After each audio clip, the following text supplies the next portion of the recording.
Έχουμε την Υπουργό εδώ πέρα για το μεγάλο θέμα. Την κυρία Χριστοδουλοπούλου. Καλημέρα, κύριε Υπουργέ. Καλημέρα σας, κύριε Καμπουράκη. Εδώ είμαστε ζωηρά για πρώτη μέρα μετά το Πάσχα, πώς μας βλέπετε? Μια χαρά, τα ίδια. Να σας πω, χρόνια πολλά, λοιπόν. Χρόνια πολλά και καλά, να είστε καλά, να είστε καλά. Κυρία Χριστοδουλοπούλου, πάρα πολλοί κόσμος έρχεται εδώ στην Ελλάδα. Εάν συνεχιστεί αυτή η κατάσταση, λένε ορισμένοι, προς όλη την Ευρώπη. Προς όλη την Ευρώπη, το λέμε μονίμως αυτό. Ναι, αλλά αν συνεχιστεί αυτή η κατάσταση, το λέμε κάθε ώρα και λεπτό. Ρώτα τον Χριστοτάκη εδώ, αν το πάμε δεν το είπαμε. Και τις 5.000 στην Ιταλία τις αναφέραμε πρωί-πρωί σήμερα. Αλλά δεν είναι αυτό το θέμα. Όλοι το ξέρουμε ότι είναι ευρωπαϊκό το πρόβλημα. Όχι, λέω μην θεωρείτε ότι είμαστε προνομιούχοι. Όχι. Εκείνο που θεωρούμε όμως, και εσείς θα μας πείτε αν είναι έτσι ή όχι, είναι ότι αν δεν γίνει κάτι σε επίπεδο ευρωπαϊκό και σε επίπεδο του κράτους, θα είναι εκτός ελέγχου η κατάσταση σε λίγο καιρό. Κοιτάξτε να δείτε, θα γίνει και σε εθνικό επίπεδο και σε ευρωπαϊκό.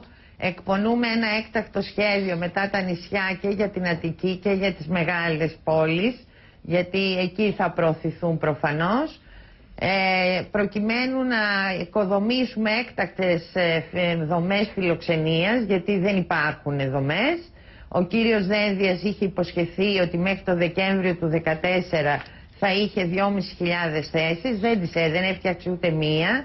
Έτσι δεν μπορούμε όχι τις κανονικές συνθήκες αλλά ούτε τις έκτακτες να ικανοποιήσουμε. Τώρα θα έχουμε κάνει έκκληση προς όλους τους Δήμους και την περιφέρεια Αττικής, ό,τι χώρους διαθέσιμους έχουν να τους παραχωρήσουν.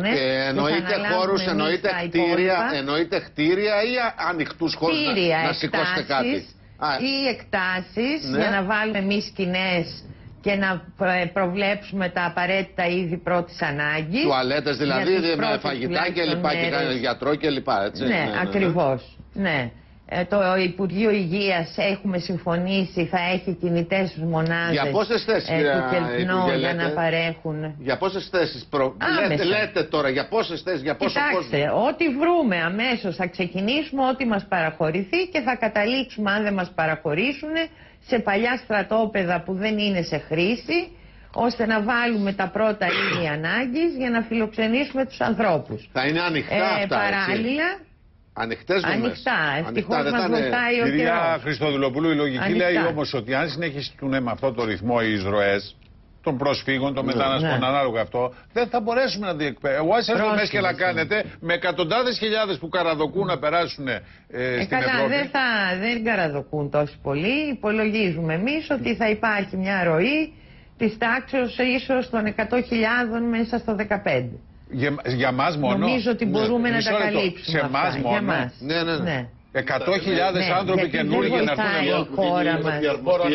Και μπορούμε να καλύψουμε όλοι μαζί, αν συνεχιστεί αυτή η ροή, το πολύ να φτάσει τις 100.000. Αν μπορούμε να καλύψουμε 100.000 καινούριους. Χριστοδουλοπούλου, αναφέρεστε στο τι θα γίνει μέσω της Ευρωπαϊκής Επιτροπής. Αναφέρεστε στο τι θα γίνει όταν θα έρθουν εδώ και καλό. Μισό λεπτάκι. Μπορώ να ρωτήσω κάτι? Λοιπόν, αναφέρεστε στο τι θα γίνει όταν έχουν ήδη έρθει εδώ.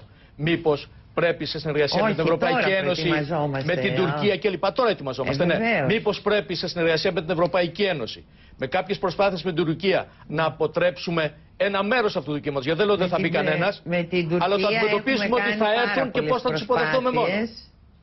Ναι. Η Τουρκία διατείνεται ότι δεν γνωρίζει ούτε εγκρίνει αυτή το εμπόριο που γίνεται των ανθρώπων και κατά συνέπεια δεν μπορούμε εκεί να ποντάρουμε. Δεύτερον, πρέπει να ξέρετε ότι δεν την προτιμούν την Ελλάδα, γιατί είναι δύσκολο από εδώ να συνεχίσουν το ταξίδι τους στην Ευρώπη.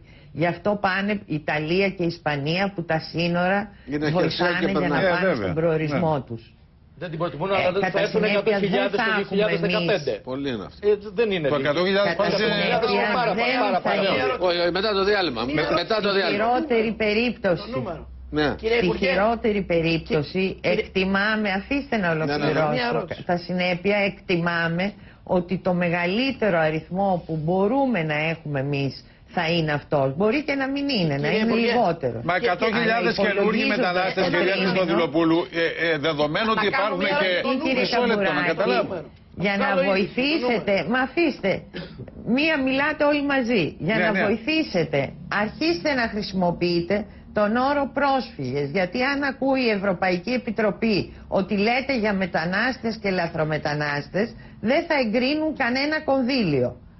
Η Ευρωπαϊκή αυτό είναι το μακάρι να λυνόταν έτσι το πρόβλημα με το να λέμε εμείς πρόσφυγες.